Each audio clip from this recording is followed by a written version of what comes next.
Ancora un impegno all'insegna del grande teatro napoletano da parte della compagnia teatrale Anta e Go di Civitavecchia, una compagnia che io ormai dirigo dal 1999. Ci pensa mamma? È una commedia di Gaetano Di Maio, punta di diamante di una nota famiglia napoletana di attori e scrittori di testi teatrali molto apprezzati nel mondo. Ma che brutto carattere che tieni! Già, è proprio mia figlia lo doveva Attoppare! Attoppare! Io volessi sapere, io chi sono in questa casa? Poi dicite che io non mi tazzo, ma chi sono io, Non vuoi sapere, lo scaffatazze della casa! Via, senti la voce in dentro! La storia, in equilibrio perfetto tra il divertimento e l'emozione, è un inno a quello che è forse il più nobile sentimento partenopeo, il perseverante culto dei defunti, mostrando però a quali situazioni paradossali questo può giungere e può condurre quando è spinto al parossismo. Margherita! Margherita! Oh mamma, state qua! Sì, sto qua! Sono venuta! Ma che tenete sta faccia amareggiata? Perché? Perché mi saranno un grande dolore! Che già fa? Il lavoro diventa così avvincente proprio per la particolarità della trama, un piccolo mondo dove Margherita, la primogenita, una straordinaria Rosaria Valerii, riesce a governare con coraggio uno spaccato di situazioni al limite della tolleranza civile. Cazzo, una papà! Mi riempi di ceppino!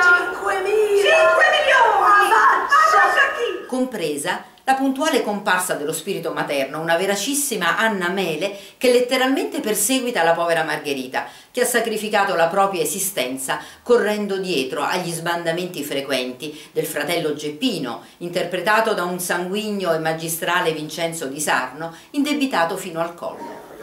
Vuoi sapere perché? Bando di Napoli, Bando di Roma, Cassa di risparmio di Civitavecchia, allora è questo paese.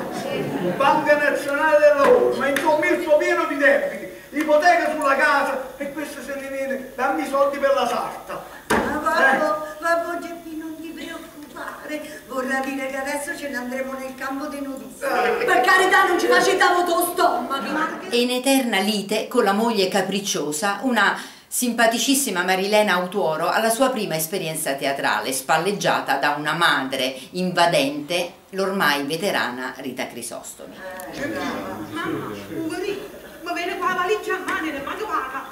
Non ti preoccupare, figlia mia, il tuo calvario è finito. Margherita dica a vostro fratello che facesse conto che la moglie è morta. Sta da considerare dopo. Ecco, figlia mia, ecco. C'è poi da badare alla svampita sorella Cristina, Lia Gallinari. Io devo parlare con tua sorella. Ma non guardate questa cretinetta. Andate trovando una cipolla, una cavaraglio. No, non state trovando proprio niente, Anna Margherita. Quella è vostra sorella che se ne aiuta capa. Parla bene, mamma. Tu sei una risnosciente. State zitta tu.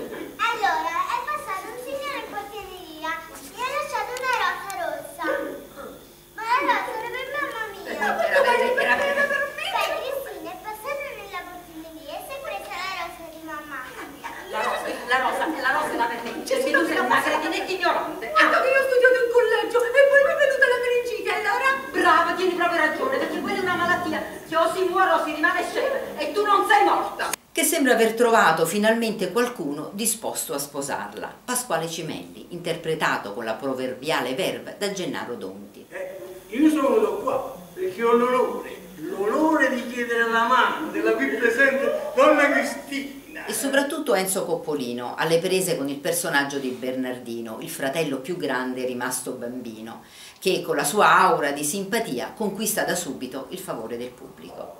Io che su questo dice all'avvocato, no, lui Anna, perciò quando quello ha deciso di andarsene, per me è stato un felicissimo giorno. No signore, non dice così. Ecco! Dice felicissima sera a tutti questi signori.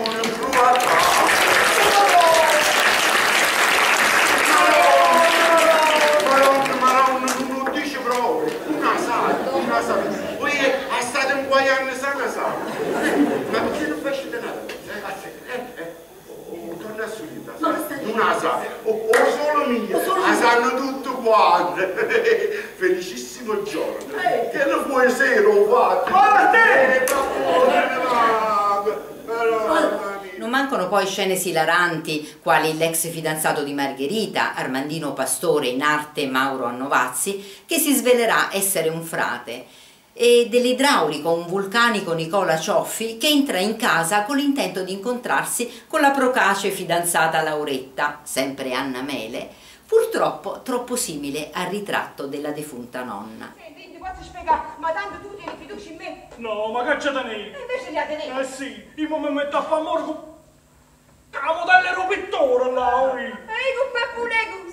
brava, facciamo un cocktail alle corna internazionale. E della piccola Assuntina, una vivacissima Francesca Annovazzi, alla perenne ricerca di una caparaglia, e di donna Titina, sua madre, la portinaia, da me interpretata, e che proprio per il loro essere così pettegole e inciucesse sveleranno i segreti di famiglia. Nonna Margherita, voi siete l'unica che non può essere la mamma della figliora. Lo state pazziando? La mamma vostra non era la mamma vostra. Che cosa? Mamma non era mamma? No.